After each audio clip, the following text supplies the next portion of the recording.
Yo espero que a través de esta palabra Dios siga bendiciendo tu vida, porque hemos sido bendecidos a través de la adoración y queremos poder ser de bendición a través de la palabra. Y hoy es un día especial. Es un día especial porque toda la cristiandad está celebrando la Semana Santa. Y hoy es la culminación de esta semana donde celebramos la resurrección de nuestro Señor Jesús. Hoy estamos celebrando que Él se levantó. Y celebramos que la tumba está vacía, pero que Él vive. Y podemos decir indirectamente, como han escrito muchas personas, y las iglesias, los edificios están vacíos, pero nosotros vivimos, porque la tumba no le puede detener, y las cuatro paredes no nos pueden detener, porque la iglesia sigue caminando. Ahora, una de las cosas que me ha puesto a pensar y que nunca he oído que se hable, es que la razón por la que Cristo murió fue para introducir el nuevo pacto. Que todo lo que Él hizo tenía que ver con un nuevo pacto. Yo, tiempo atrás, y ya lo he hecho con dos pastores, que uno está retirado y uno lleva años en el ministerio. Pastores exitosos, y le he preguntado si alguna vez ellos han predicado específicamente sobre el nuevo pacto. Me dijeron que no.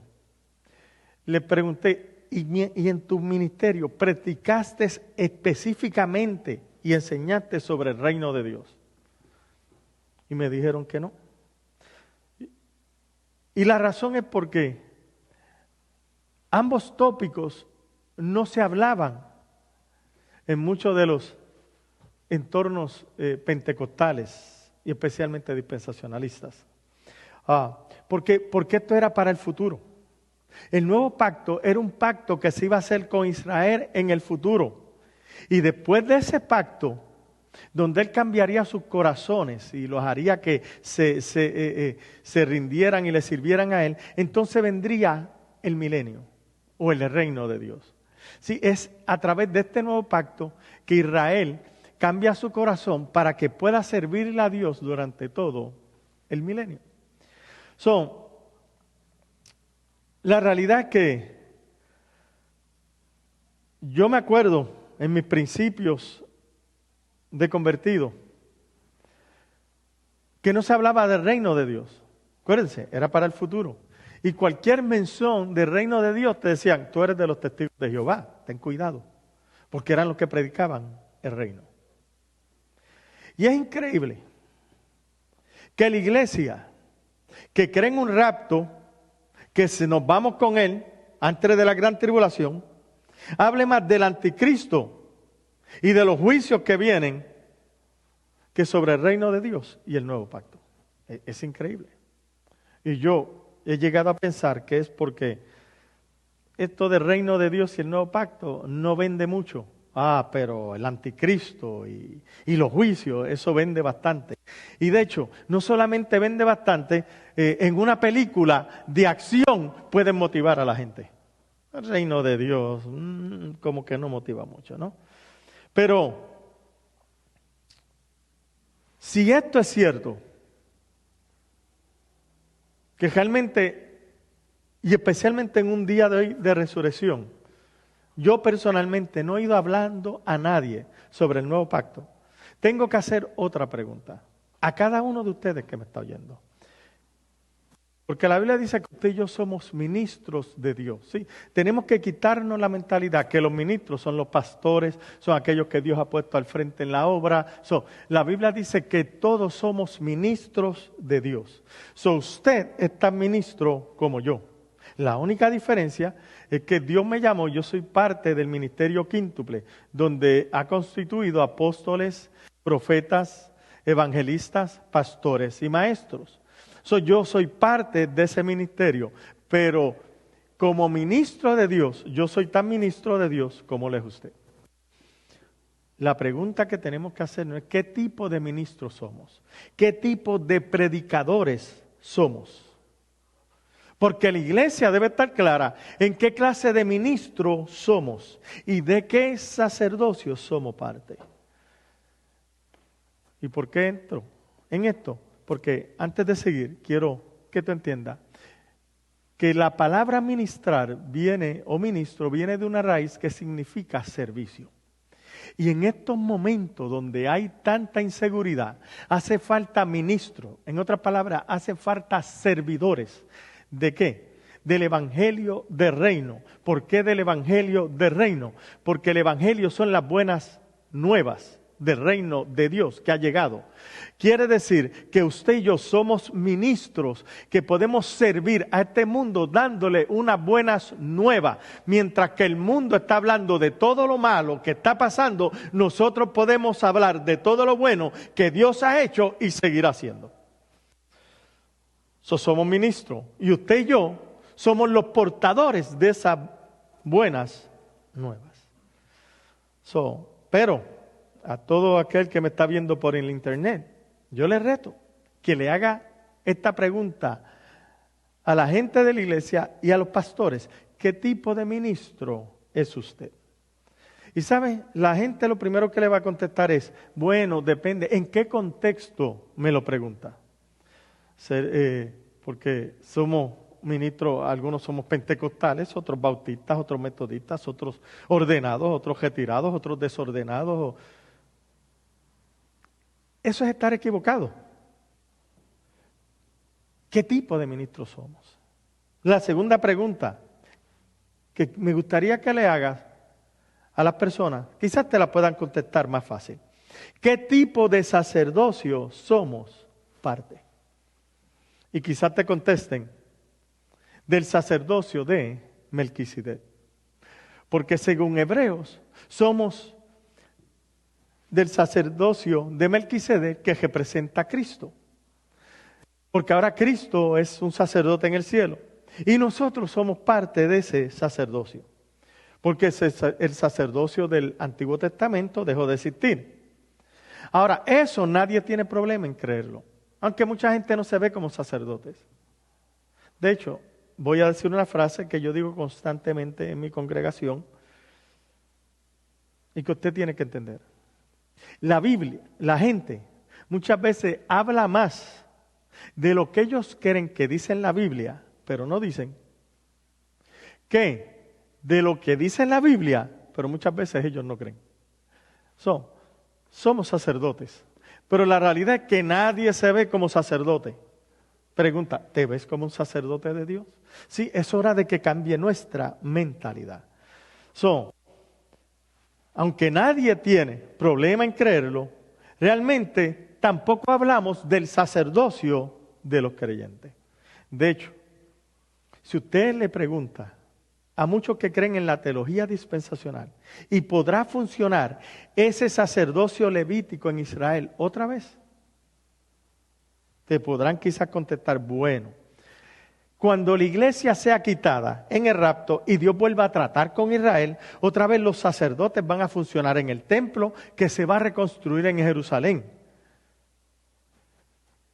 Y ahí se van a hacer sacrificios, porque ya, si usted ha estado al tanto, ya están las vacas que se van a usar, la vaca roja que han intentado hacerla de 20,000 maneras, supuestamente ya hay unas vacas rojas, eso ya está todo preparado. Quiere decir que Cristo está a las puertas, vamos a ser quitados y nuevamente Dios vuelve a tratar con Israel. Hay un problema. Y hoy le vamos a probar que no puede volver a existir tal cosa como un sacerdote levítico nuevamente. Ahora, oiga bien, no quiere decir que no puedan hacer un templo, no quiere decir que ellos pongan sacerdote, pero oiga bien, aunque hagan todo eso, no puede existir un sacerdocio levítico otra vez. No puede, lo vamos a ver hoy. De hecho, por eso que yo hoy quiero poder titular este mensaje. ¿Esta semana qué es? ¿Es Semana Santa o inauguración del nuevo pacto. ¿Es Semana Santa o es la inauguración de un nuevo pacto? Por eso es que la pregunta, vamos a volver al principio, ¿qué tipo de ministros somos? Esto es sencillo y la Biblia es sumamente clara en este tema. ¿Sabe que la Biblia dice que somos ministros competentes de un nuevo pacto? Ahora, si somos ministros competentes de un nuevo pacto, usted, oiga bien, que me está oyendo y que ha recibido a Cristo en su corazón, usted es un ministro competente del nuevo pacto. ¿Por qué nunca predicamos en nuestras congregaciones sobre el nuevo pacto? Es porque nos resulta en un dilema. Porque si somos ministros del nuevo pacto, quiere decir que el pacto ya está en función. Entonces no es algo que va a ser en el futuro.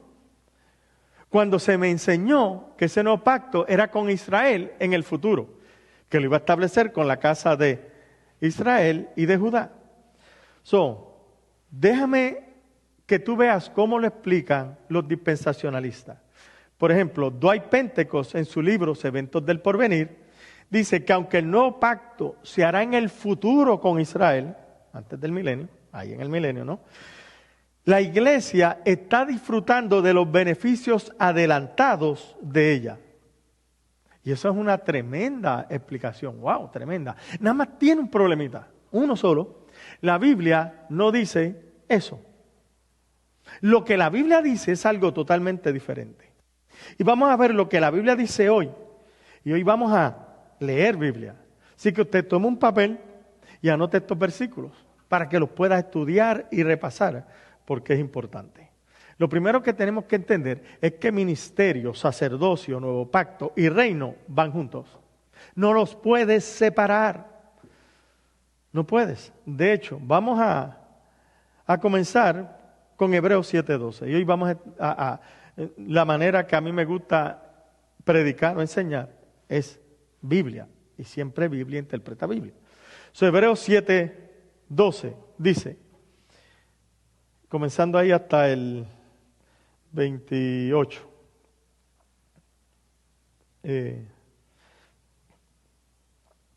Pues mudado el sacerdocio. ¿Cuál sacerdocio?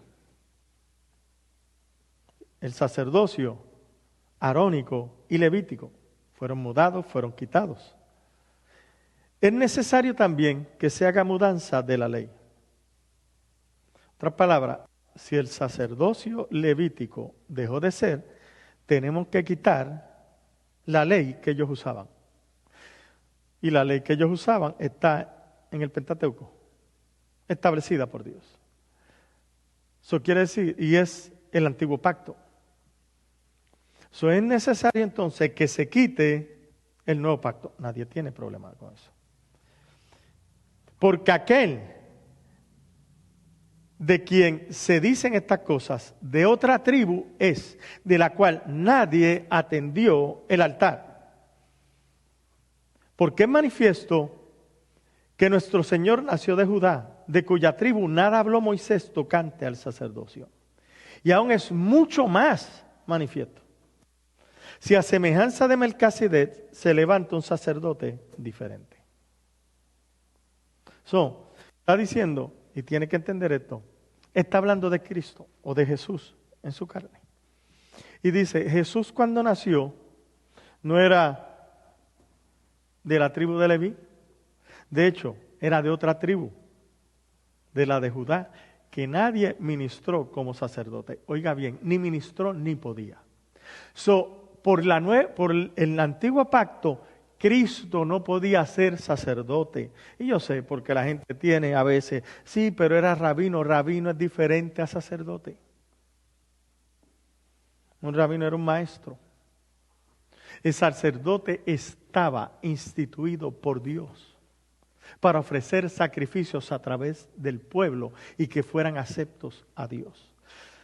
Jesús no podía hacer eso porque era de otra tribu. Versículo 6.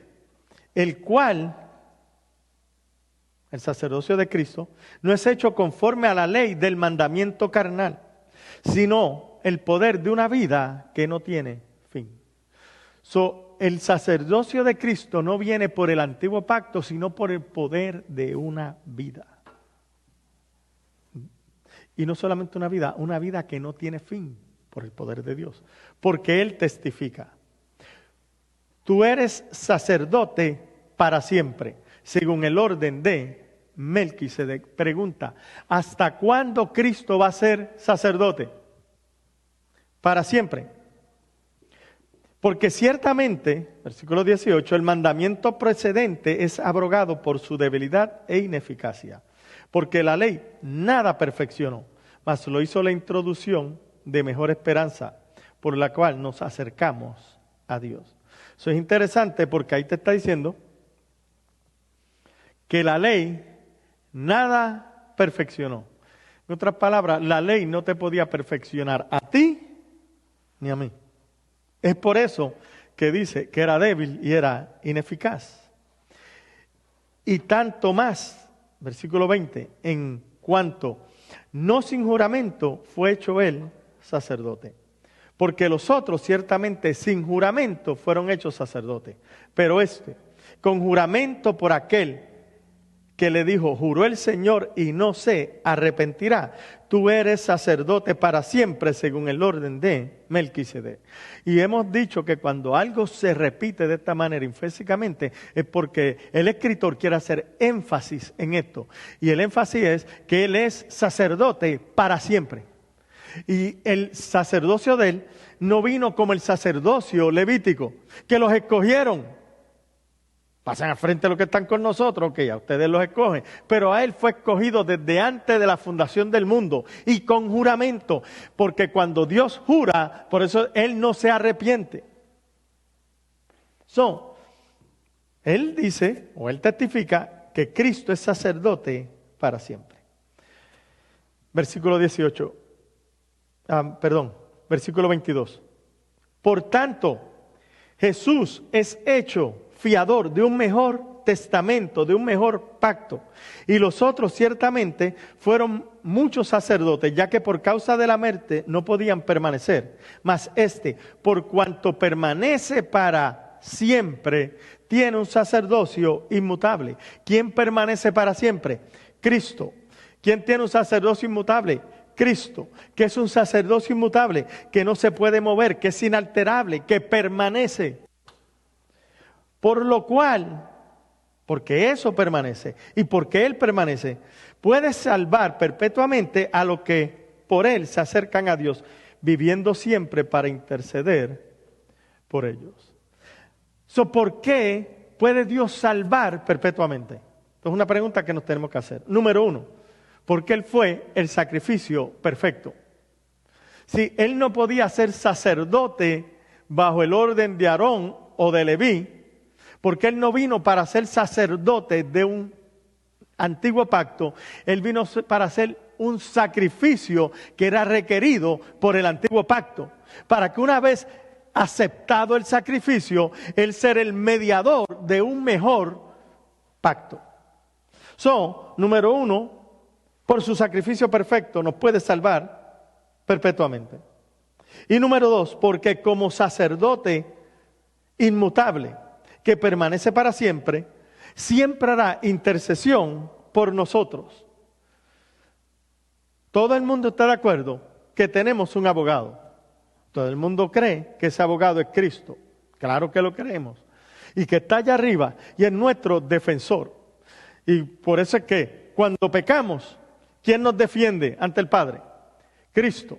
Y si Él nos defiende y Él no ha perdido una, ¿quién nos puede acusar? Nadie. ¿Por qué? Porque el abogado nos defendió. ¿Y cómo nos defiende? Mira lo que yo hice por Él. Yo compré su condena. Si yo pagué su condena, Él es justo. Tenemos un abogado que nos defiende. La pregunta es ¿por cuánto tiempo? Porque ese abogado va con el sacerdocio para interceder por nosotros por siempre. Quiere decir entonces que el sacerdocio de Cristo nos asegura nuestra salvación perpetua. ¿Por qué? Porque a diferencia del antiguo pacto, los sacrificios terrenales no podían quitar el pecado. Y los sacerdotes no podían interceder eternamente porque ellos eran mortales y morían. Esto es increíble. Hebreos 7:26. Porque tal sumo sacerdote, oiga bien, nos convenía. Y yo voy a terminar este mensaje con lo que nos convenía y lo que no nos convenía. Pero tal sumo sacerdote nos convenía. ¿Por qué? Santo, inocente, limpio, apartado de los pecadores y hecho más sublime que los cielos, que no tuviese necesidad cada día, como los otros sumos sacerdotes, de ofrecer primero sacrificio por sus propios pecados y luego por lo del pueblo, porque esto lo hizo una sola vez, ofreciéndose a sí mismo. La pregunta es, ¿cuándo se ofreció? Se ofreció en la cruz del Calvario. Y esa es la razón por la que celebramos esta semana, porque Él se ofreció como un sacrificio perfecto, pero antes de ofrecerse como sacrificio perfecto, Él le dijo a los discípulos, esta es la sangre del nuevo pacto. Entonces Él muere, su sangre es aceptada, su sacrificio es aceptado. Ahora, como es el cordero que no tuvo mancha y el sacrificio será aceptado, ahora esa sangre santa del justo nos limpia de todo pecado. ¿De cuánto pecado dije? De todo. ¿Hay alguno que se queda sin cubrir? Ninguno. Y la gente dice, sí, porque esos fueron los pecados pasados. El único problemita es que Él está eternamente para interceder por ti. La sangre de Cristo nos va a limpiar los pecados presentes, los pecados pasados, los pecados presentes y los pecados futuros. Porque la sangre no perderá nunca su efectividad. Nunca.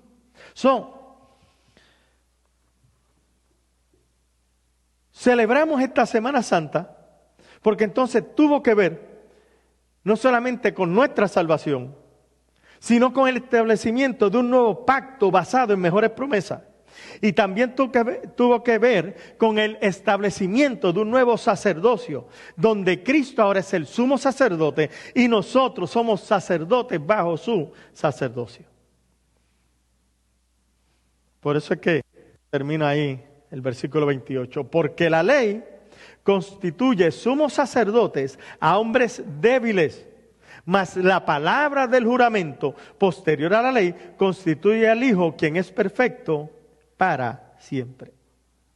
Y si la palabra del juramento no puede ser quebrantada, entonces y constituye al Hijo para siempre, ¿cómo nos constituye a nosotros? Sacerdotes para siempre. Ahora, ¿por qué se nos hace difícil vernos de esta manera? Porque no podemos ser sacerdotes para siempre. Porque la iglesia existe solo hasta el rapto. Y una vez que seamos levantados, si la iglesia es levantada, ¿dónde quedan los sacerdotes bajo Melquisedec? Rey de Salem, rey de justicia. Esta es la importancia de la Semana Santa. Entender que Cristo murió como un Cordero perfecto por tus pecados y por los míos. Y que no solamente muere, sino que su sangre también nos limpia de pecado y ratifica un nuevo pacto. Pero no hubiese quedado ratificado, pero no en función, si no hubiese resucitado. Porque una vez que la sangre lo sella, la resurrección ahora es quien lo va a hacer oficial. Por eso es que Él es el intermediador de un nuevo pacto.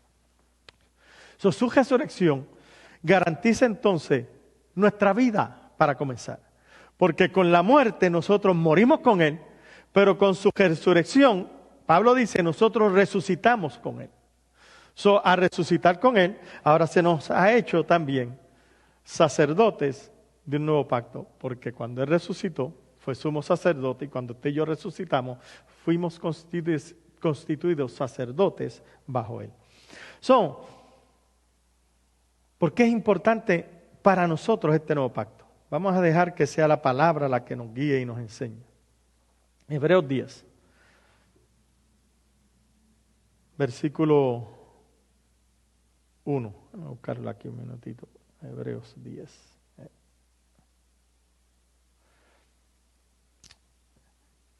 Versículo 1 al versículo 3. Porque la ley, teniendo la sombra de los bienes venideros, no hay la imagen misma de las cosas, nunca puede, por los mismos sacrificios que se ofrecen continuamente cada año, hacer perfecto a los que se acercan. No puede. De otra manera, cesarían de ofrecerse, pues los que tributan este culto, limpios una vez, no tendrían ya más conciencia de pecado. Hoy no voy a entrar en eso entraré en otro mensaje. Pero en estos sacrificios, cada año se hace memoria de los pecados. Eso es importante que entendamos. Como la ley no pudo perfeccionarte, tampoco te puede quitar la conciencia de culpabilidad, que lamentablemente aquí en la iglesia muchas veces no la quiere mantener. Pero como no puede entonces quitar los sacrificios por el pecado, esos sacrificios se hacen cada año. ¿Y qué se hace? Recordatorio de los pecados. Es interesante. En la ley se hace memoria de pecados cada año. Y ahora que estamos bajo un nuevo pacto, donde estamos siendo perfeccionados, oiga bien, hablamos más de pecado ahora que bajo la ley. Porque antes nos acordábamos de los pecados una vez al año, ahora te los acordamos todos los domingos. ¿No será por eso que no tenemos conciencia de libertad y de perdón, sino de juicio, culpabilidad y condenación? ¿Por qué? Porque vamos a seguir Hebreos 10, 12 al 17. Pero Cristo, habiendo ofrecido una vez para siempre un solo sacrificio por los pecados, se ha sentado a la diestra de Dios. ¿Qué significa que se sentó? Consumó ya su obra. De ahí en adelante, esperando hasta que sus enemigos sean puestos por estrado de sus pies. ¿Quién los va a poner? Usted y yo. Porque con una sola ofrenda hizo perfecto para siempre a los santificados. Me detengo. ¿Nos hizo qué? Perfectos. Pero nos digan por ahí no, porque no somos perfectos. Después dice, nos hizo perfectos para siempre. Qué difícil es creer lo que dice la Biblia. Hermano, tenga cuidado porque Pablo dijo que todavía no ha alcanzado ya, sino que prosigo a la meta. Eso es correcto. Porque él estaba siendo perfeccionado como usted y yo estamos siendo perfeccionados. Y entonces, ¿cómo es posible que seamos perfectos? Lo hemos explicado muchas veces. Porque hemos sido hechos totalmente perfectos en nuestro espíritu. Somos siendo perfeccionados en nuestra alma, que es nuestro entendimiento. Romanos dice que tenemos que ser transformados a través de la renovación de nuestro entendimiento. Pero si seremos totalmente perfectos, entonces falta perfeccionar esta carne que será cuando Cristo regrese en nuestra glorificación. Entonces hay un proceso, pero ya somos perfectos. De hecho, Dios llama a las cosas que no son. Usted tiene que entender esto. Dios te ve perfecto, no por ti, sino por lo que Él hizo en la cruz del Calvario, por lo que su Hijo hizo. Así de increíble fue ese sacrificio. Versículo 14, porque con una sola ofrenda hizo perfecto para siempre a los santificados y nos atestigua lo mismo el Espíritu Santo, porque después de haber dicho, este es el pacto que haré con ellos, después de aquellos días, dice el Señor, pondré mis leyes en sus corazones y en sus mentes las escribiré.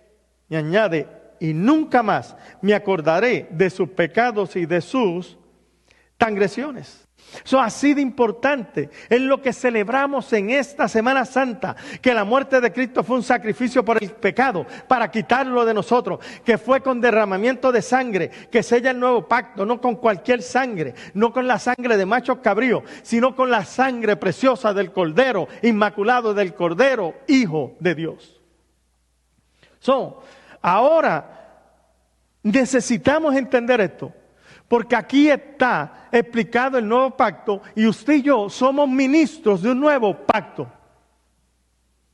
Vamos a verlo. 2 Corintios 3:1. Pablo hablando.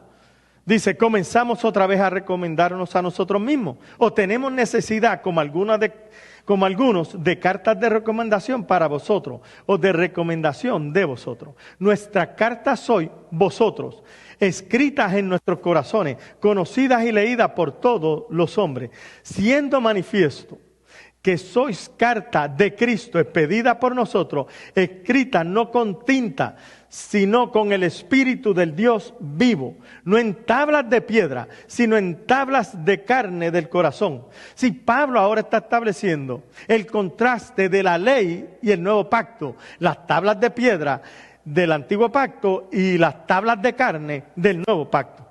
Y sigue diciendo, versículo 4, y tal confianza tenemos mediante Cristo para con Dios. Tal confianza. Ahí donde usted está, debería decir, gracias Señor, estamos confiados. En medio de todo esto, estamos confiados. Tal confianza tenemos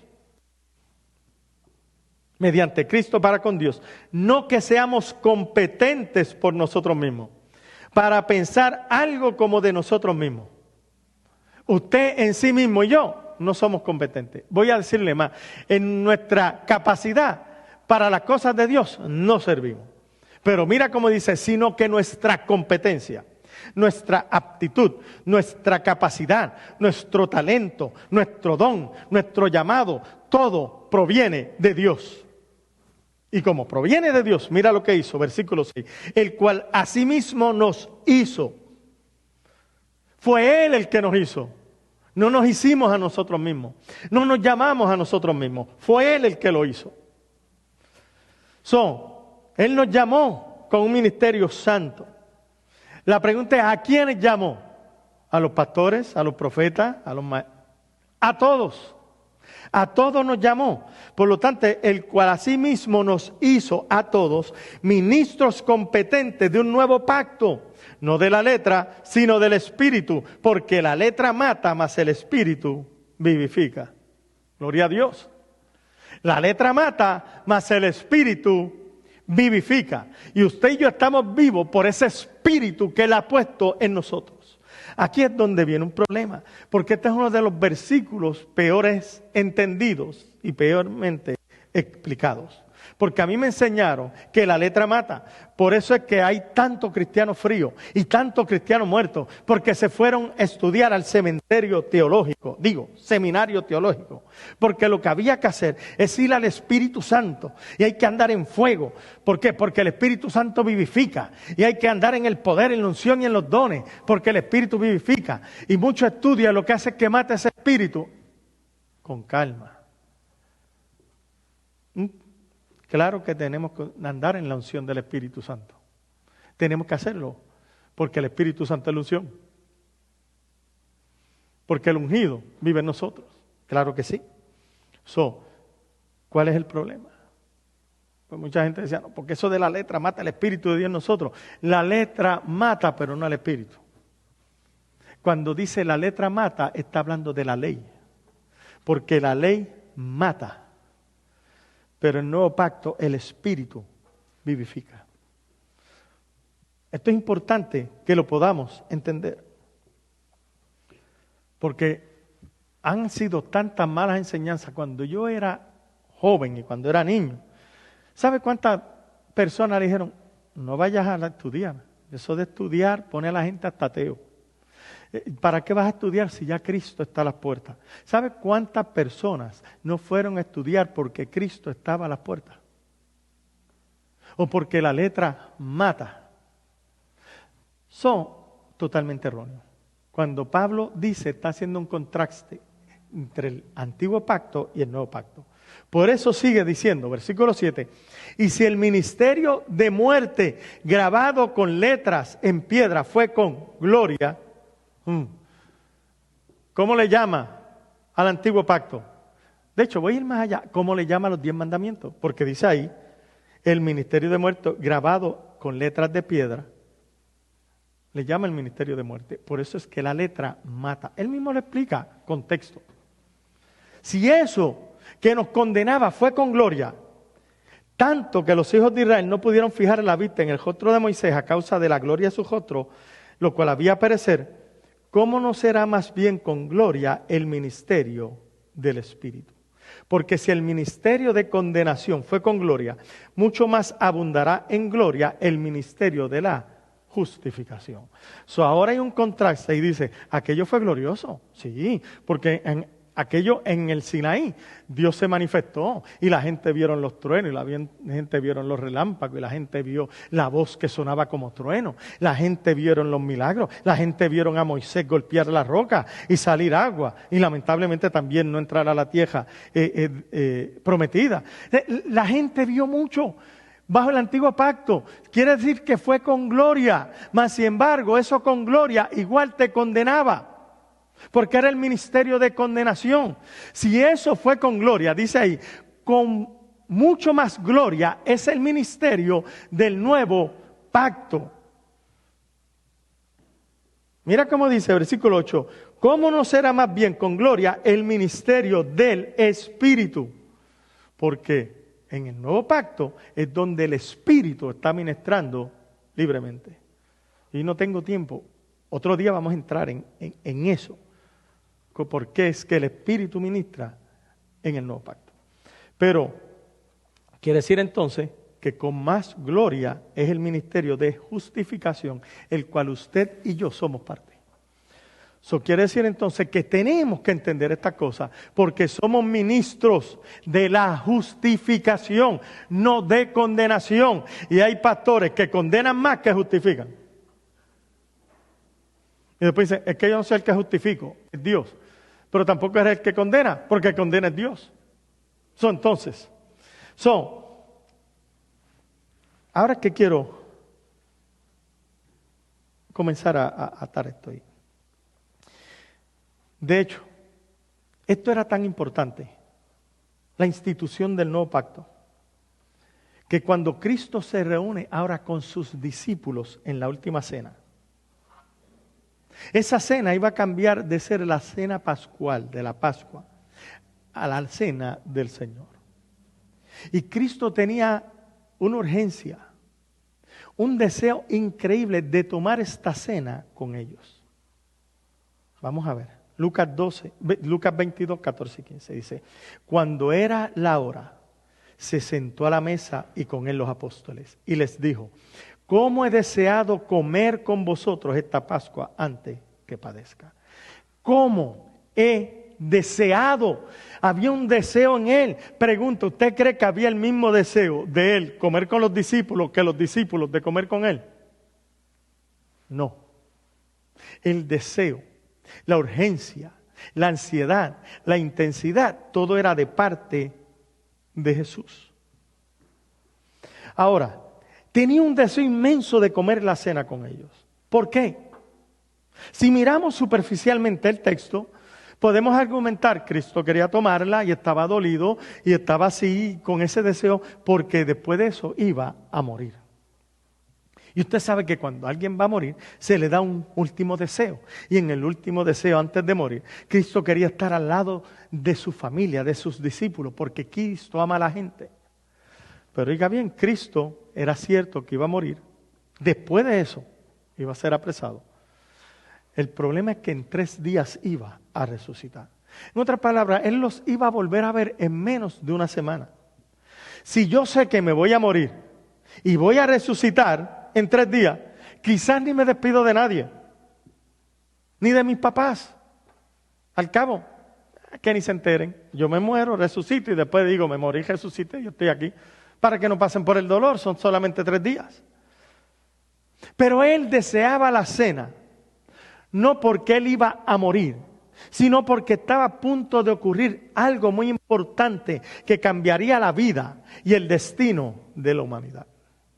Él deseaba esa cena porque había llegado el momento por el cual Cristo vino. Lo que él deseaba. Porque usted tiene que entender algo importante del corazón de Dios. Y es que Dios siempre quiso tener un pueblo para sí. Y ahí Él estaba a punto de confirmar ese pueblo para sí. Y yo sé que usted dice, no, porque Él ya tenía un pueblo. Israel es el pueblo de Dios y siempre será. Vamos a ver más adelante.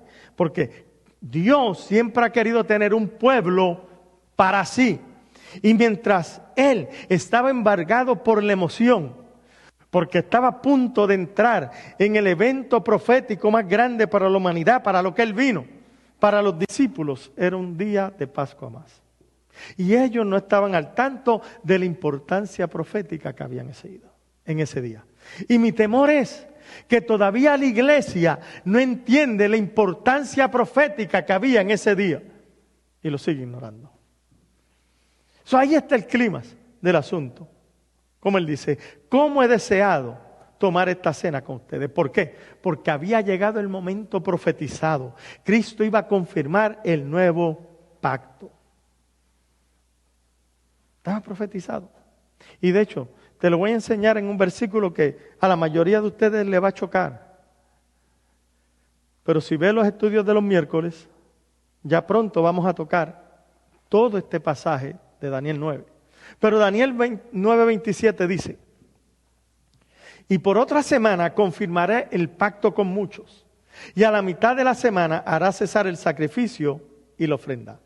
Después con la muchedumbre de las abominaciones vendrá el desolador, hasta que venga la consumación y lo que está determinado se derrame sobre él desolador.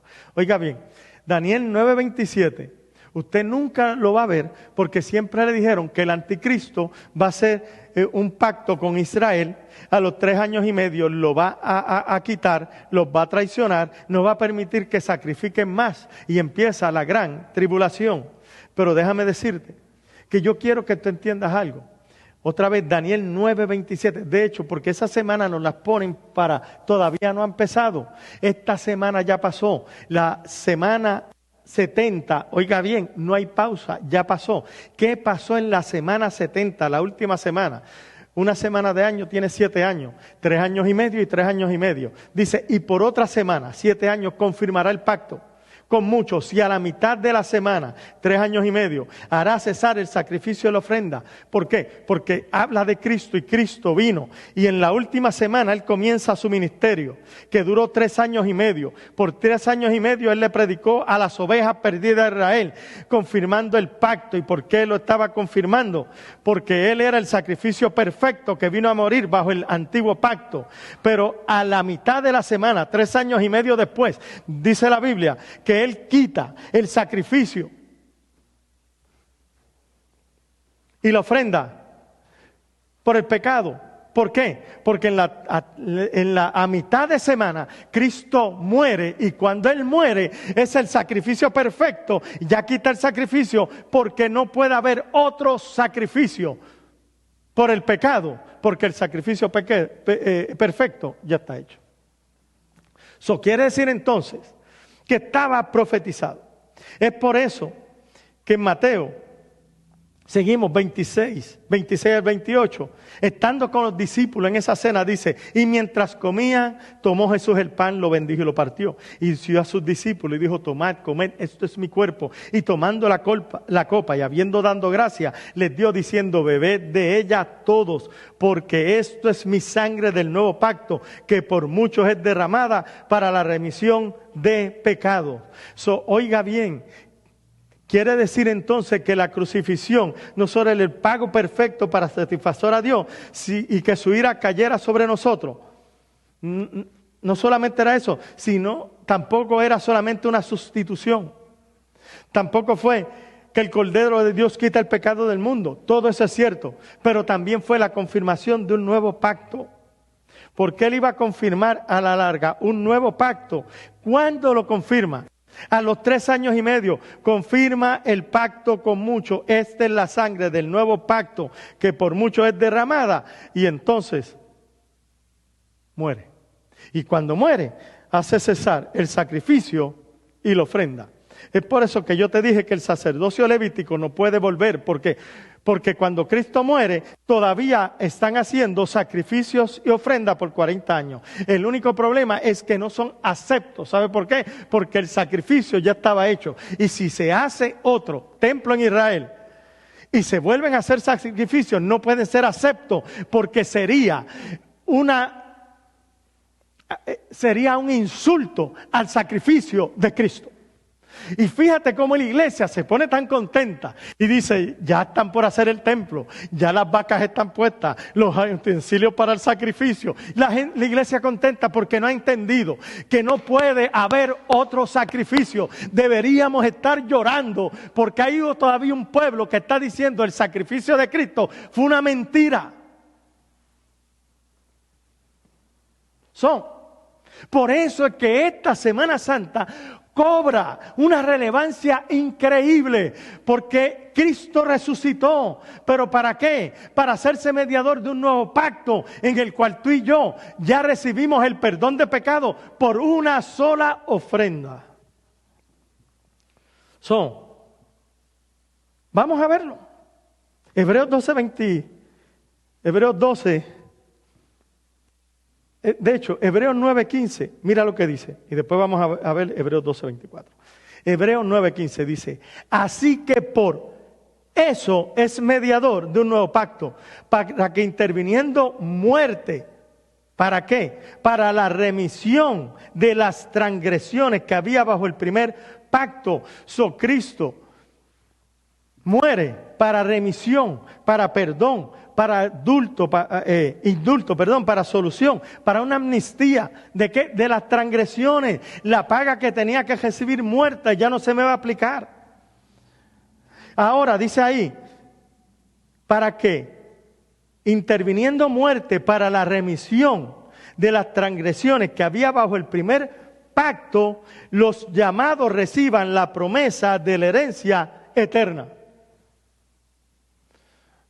La gente dice, Cristo resucitó para darnos vida eterna. Claro que sí, pero tenemos que entender que es a través de un nuevo pacto, porque Dios solamente trabaja a través de pactos. Por eso dice Hebreos 12:24, a Jesús, el mediador del nuevo pacto, y la sangre rociada que habla mejor que la de Abel. ¿De quién habla? De Cristo, de su sangre que nos remite los pecados, y de un nuevo pacto que nos da vida eterna. Ahora usted entiende por qué Cristo estaba tan deseoso de comer esa cena pascual. ¿Por qué? Porque era un evento profético, era un evento que iba a cambiar tu destino y mi destino. Porque tienes que entender que todos hemos nacido muertos en delitos y pecados. Y todo pecado ante Dios tiene paga. Todo pecado. Y la paga del pecado es muerte. Y esa muerte no es sencillamente física, sino que es muerte espiritual, alejado de Dios, sin ninguna manera de venir a Él. Pero Dios siempre quiso tener un pueblo celoso de buenas obras. Siempre. Y lo quiso tener para Él. Un pueblo que le ame, un pueblo que lo adore. Es por eso que Dios escoge a Abraham. Y de Abraham proviene el pueblo de Israel, con quien Dios dijo, este va a ser mi pueblo y voy a hacer un pacto con ellos. Y yo quiero que usted entienda esto. ¿Por qué? Porque Dios siempre hace el pacto. Dios es hacedor del pacto. Por eso es que cuando yo veo el pacto que el anticristo, nunca en la Biblia nadie hace pacto sino solamente Dios. Dios es el hacedor de pacto. Génesis 17, 2 y 3.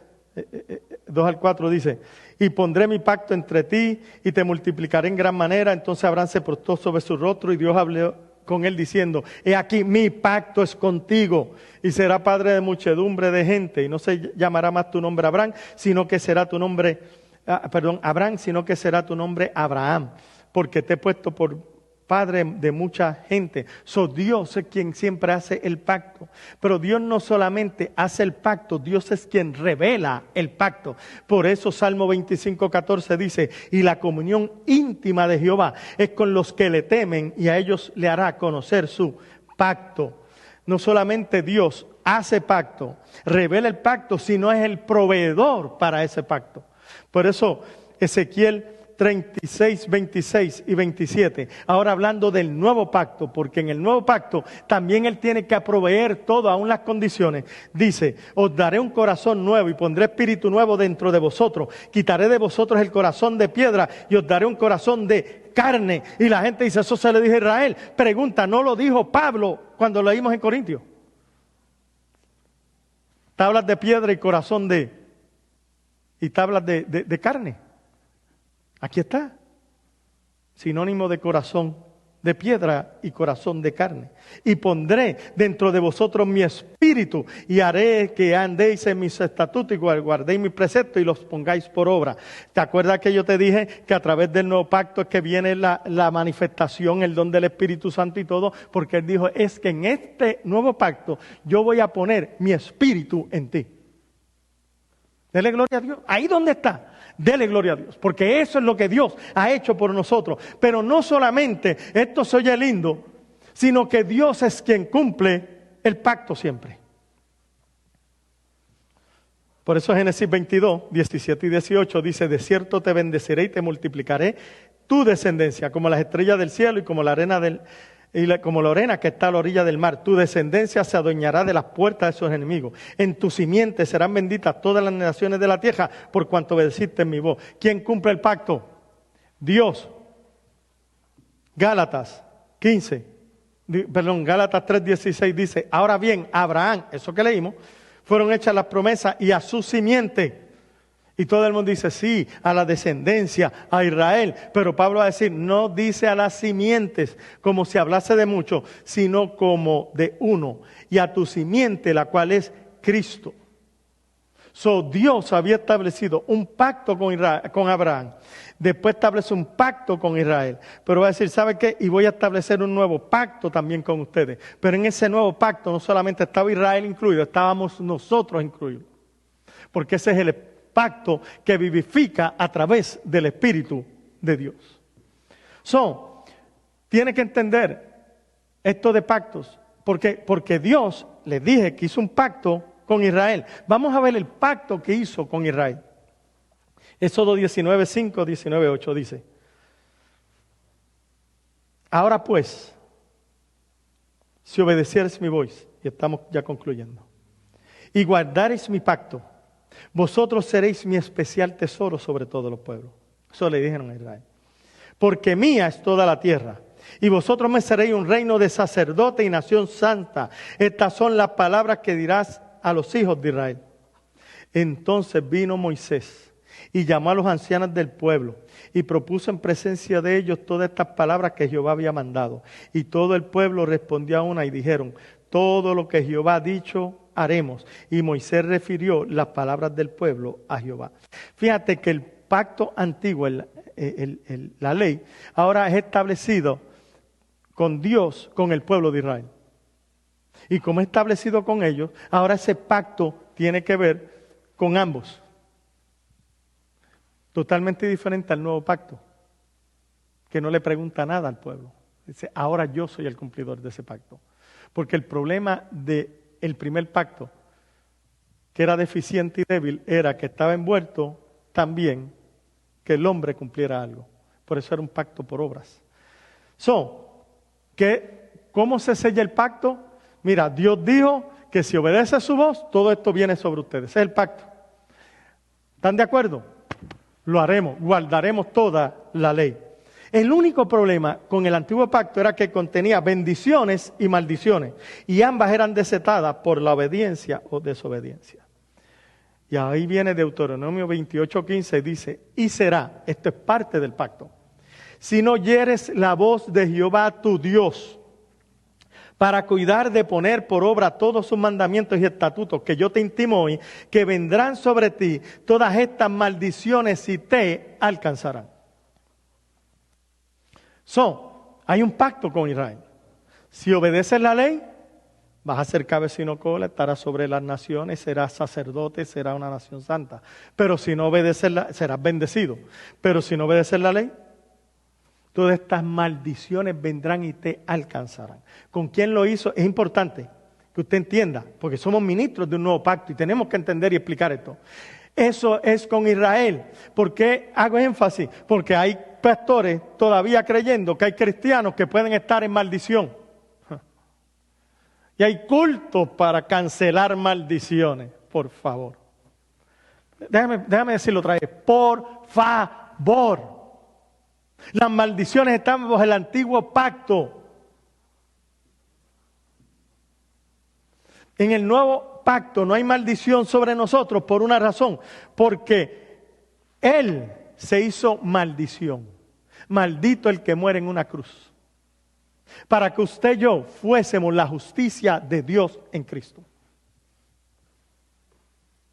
Gloria a Dios por los ministros del nuevo pacto, que tienen que entender esto y poder explicarlo. ¿Qué cree usted? ¿Qué tuvo más Israel a través de su historia? ¿Bendición o maldición? Si la bendición viene por cumplir el pacto y la maldición viene por violar el pacto, ¿qué usted cree que pasó con Israel? Durante todo el Antiguo Testamento, usted ve Dios llamando a Israel nuevamente al pacto, nuevamente intimidad, nuevamente obedecer, nuevamente. Eso quiere decir entonces que Él anhelaba una comunión con ellos, pero ellos se pasaban violando la ley, yéndose detrás de esos dioses, de otros dioses, dejando a Dios verdadero para el último lugar en su agenda. Y después venían los sacrificios y los hacían para que Dios no los consumiera. Porque los sacrificios, oiga bien, y ofrendas apaciguaban la ira de Dios, pero no la quitaba. Y Dios seguía irado. Pregunto otra vez. Si Israel no guarda la ley, ¿están bajo bendición o maldición? Está fácil. ¿Usted cree que la guardan total? Si usted cree, pues están bajo bendición. Pero si usted no cree que la guardan total, según el pacto con ellos, están bajo maldición. Por eso que necesitan a Cristo, el nuevo pacto, para que los saque de maldición. Pero la iglesia hoy te enseña, no muchachos, hay que bendecir a Israel, porque muchachos, para que la bendición de Israel nos alcance. Mi hermano, ¿cuál? Si no obedecieron la ley y están muertos en delito y pecado, la bendición está en Cristo porque fue a la simiente y la simiente está en nosotros. La bendición es sobre nosotros. El problema entonces era que el antiguo pacto nadie lo cumplía. Por eso necesitábamos un mejor pacto. Me gustaría hablarte del remanente, porque Dios siempre tuvo un remanente, pero no tengo tiempo en eso. Porque dije que estoy terminando. Necesitábamos un mejor pacto. Y yo te dije que iban a concluir con lo que necesitamos o con lo que nos conviene y no nos conviene. Gálatas 3:10 dice, porque todos los que dependen de las obras de la ley están bajo maldición, pues escrito está, maldito todo aquel que no permanece en todas las cosas escritas en el libro de la ley para hacerlas. Y fíjate que por ahí, ahora hay un movimiento que está atrayendo a muchos cristianos que dice, volviendo a nuestras raíces, a las raíces hebreas. Hay que volver bajo el judaísmo.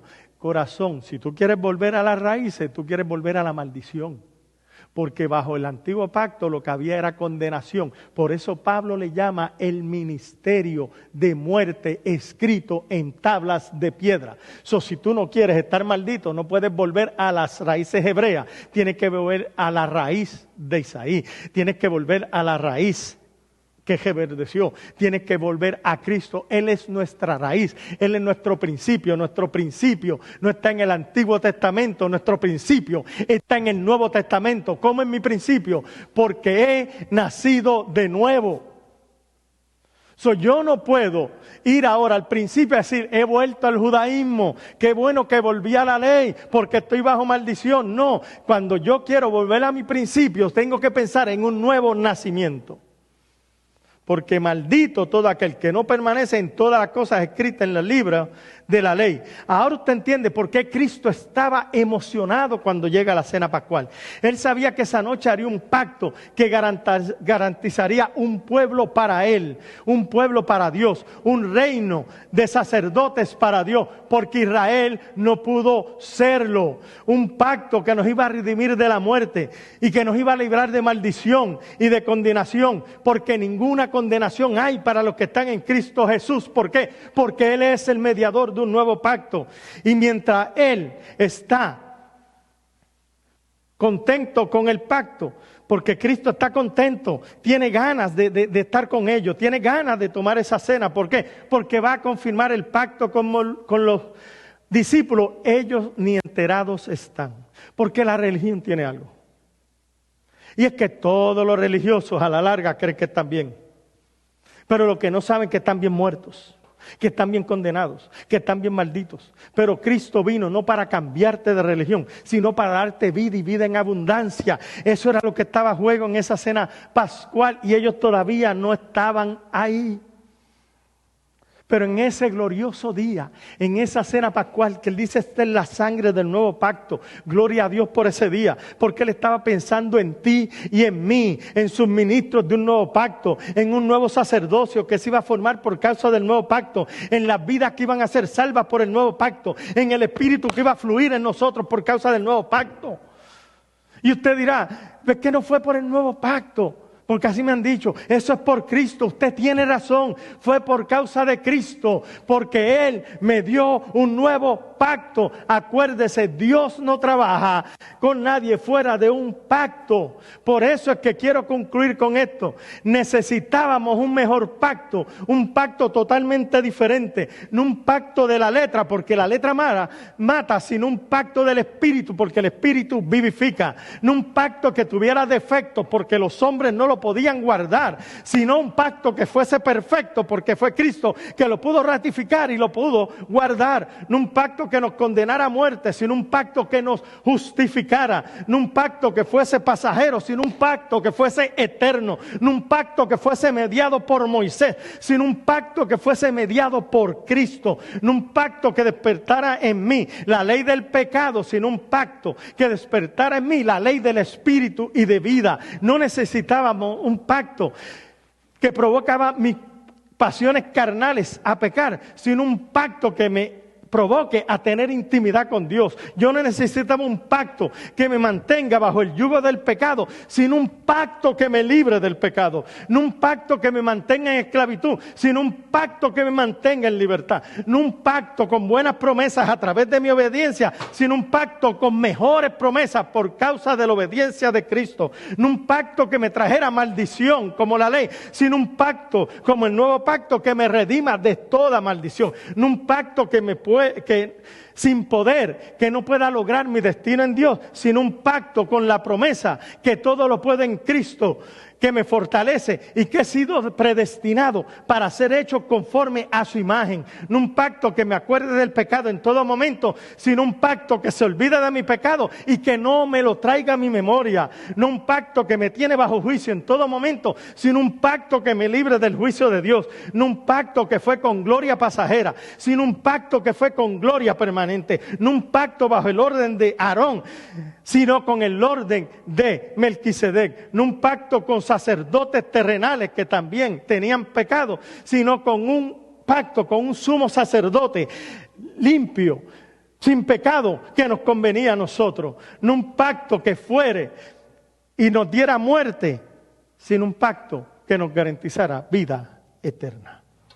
Y como mediador de un mejor pacto, Cristo nos ha hecho ministros competentes de un nuevo pacto para su gloria y para su honra. So te pregunto, ¿qué vamos a celebrar esta semana? ¿La Semana Santa o el nuevo pacto? Porque la celebración de la Semana Santa fue instituido por los religiosos y no estoy en contra. Nosotros aquí nos gusta celebrarla y nos gusta tener el culto de resurrección, pero ¿sabe qué? No deja de ser una tradición. Porque yo no puedo celebrar una resurrección en una tumba si esa resurrección no ocurrió en mi vida también. Y yo quiero celebrar la resurrección y la vida de Cristo en mí. Y que se logró a través de un nuevo pacto. Cada vez que venga la Semana Santa, tenemos que dar gracias a Dios por el sacrificio perfecto, por el mediador de un mejor pacto, de una sangre que habla mejor que la de Abel, para que tú y yo no fuéramos limpiados de todo pecado, oiga bien, y de la culpabilidad en nuestra conciencia, para que podamos de verdad descansar en lo que el Hijo de Dios hizo por nosotros. Así que de verdad yo espero que tú seas bendecido a través de este mensaje. Y para mí era importante, créame que mi congregación, esto es como un repaso para ellos. Pero es importante porque Pablo dijo que no me cansaré de decirlos o repetiros las mismas cosas. Porque si somos ministros de un nuevo pacto, esto tiene que estar en nuestra sangre, en nuestro espíritu, en nuestro ser, en nuestra mente. Y el problema es que seguimos mezclando antiguo pacto con nuevo pacto. Porque si el espíritu no puede, entonces quizás el miedo y el temor puede. No. Si Dios no lo hace, lo demás es en vano. Parece bueno, pero no lo es. Parece real, pero no lo es. ¿Por qué? Porque no es nacido del Espíritu. Y solamente lo que es nacido del Espíritu, Espíritu es. Y eso proviene de un nuevo pacto. Quiero orar en este momento para poder cerrar este tiempo. Señor, te doy gracias. Gracias, Señor, por cada persona que nos está oyendo y va a ser bendecido, Señor, a través de este mensaje. Los que están siendo bendecidos ahora y los que serán bendecidos, Señor, en el futuro al oír esta palabra. Señor, así tú también oraste por los discípulos. No solamente ruego por ellos, sino por los que van a venir por la palabra de ellos. Y nosotros así oramos de igual manera. Porque creemos que tu palabra es vida, es viva y es eficaz. Y tu palabra, Señor, comenzará a trabajar con la mente y con los corazones para traernos, Señor Padre, al entendimiento de que somos ministros de un nuevo pacto. Somos sacerdotes de un nuevo pacto. Y que tenemos que vernos y mirarnos así, donde quiera que vayamos. Que podamos entender que cuando vamos al deporte, allí llegó un ministro del nuevo pacto. Que cuando vayamos al trabajo, allí llegó un sacerdote de Dios. Que podamos entender, Señor, que es a lo que tú nos has llamado a todos. A todos. Porque tú nos dejaste para seguir la obra que tú comenzaste.